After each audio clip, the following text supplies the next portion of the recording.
So you're getting ready for the PMP exam. You probably know it's a bit of a beast, right? Well, today we are going to break down a powerful strategy that's all about cutting through that complexity and helping you pass with confidence.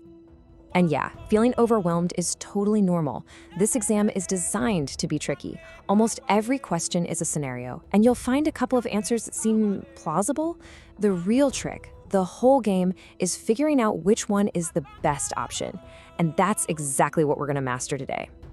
But what if I told you there's a repeatable framework you can use for pretty much any question they throw at you? We've taken the key strategies from a PMP expert who's already helped over 30,000 people get certified. So yeah, let's just dive right in. First up, let's talk about your universal game plan. I want you to think of this as your master key. It's a 5-step method that you can use to unlock any question on the exam, no matter what topic it's covering. And here it is, the 5-step elimination method. See, instead of getting bogged down in all the details of a long scenario, you attack the question strategically.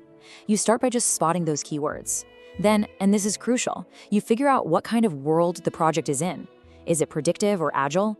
That context changes everything.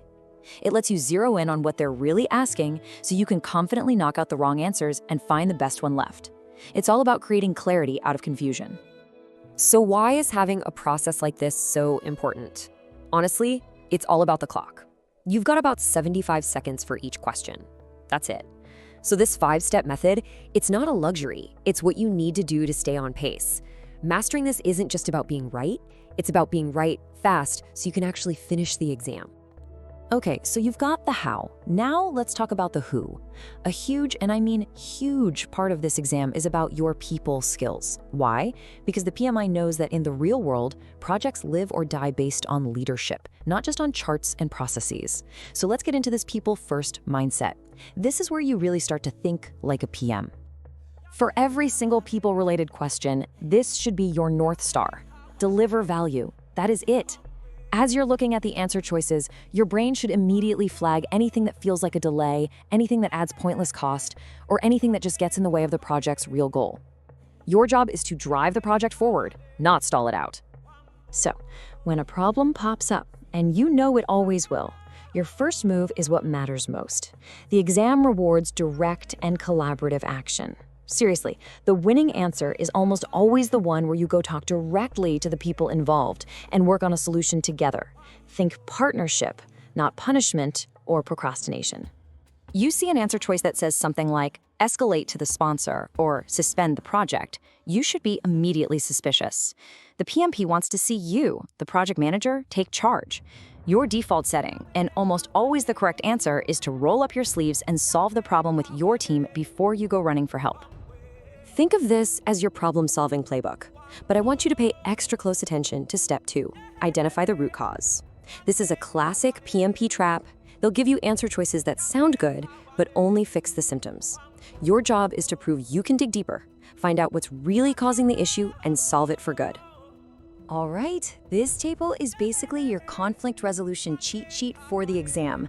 There is a definite hierarchy here. Problem solving, that's the win-win approach, is pretty much always the #1 answer. Compromising might be a distant second, but forcing a solution or avoiding the issue altogether, those are massive red flags. The PMP is looking for proactive, collaborative leaders, period. Okay, so we've got the how and the who. Now let's talk about the what. As in, what kind of project are you even running? Knowing if you're in an agile world or a predictive world is absolutely critical because it completely changes the rules of the game. Let's break down those playbooks. This is like the great divide in the PMP universe. Are you in an agile world where everything is about iterating, adapting, and constant collaboration? Or are you in a predictive world where you plan everything out up front and control it tightly? Your answer to that question dictates every single move you make. So how do you know if you're in an agile question? Just listen for the lingo.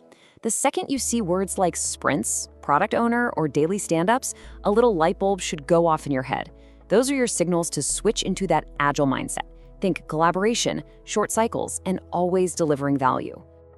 You know, in the agile world, that old school title of project manager really evolves. You become a servant leader. Your whole focus flips. Instead of directing work, you're enabling it. Your #1 job is just to clear the path for your team, get rid of blockers, protect them from distractions, and coach them so they can do their best work. Now, let's flip the coin over to the predictive world. Here, change isn't something you just adapt to on the fly. It's handled through a very rigid, very formal process. Unlike Agile, you can't just pivot. If a plan is baselined and locked in, any change, I mean any change, has to go through this formal approval process. No shortcuts, no exceptions. And another huge concept in predictive projects is the critical path. You've got to know this. To put it simply, it's the longest chain of tasks that determines your project's finish date. There is literally zero wiggle room or float on this path. If a single task on that critical path slips by just one day, your entire project finishes one day late. It is that simple and that critical. So, we've walked through the game plan, the right mindset, and the different playbooks. How does all this stuff come together to give you the ultimate strategy for the PMP exam? Look, here's the bottom line. Passing the PMP exam is not about memorizing a textbook. It's about deeply understanding these three things. Having a universal game plan for every question, adopting that people-first mindset that's all about collaboration, and having the wisdom to know which playbook, agile or predictive, you need to use in that moment. And that, right there, is your PMP Fast Track. It's not just a cheat sheet, it's a whole new way to approach the exam. So the real question isn't just, are you ready for the test? It's, are you ready to actually lead? Because that's what the PMP is really testing.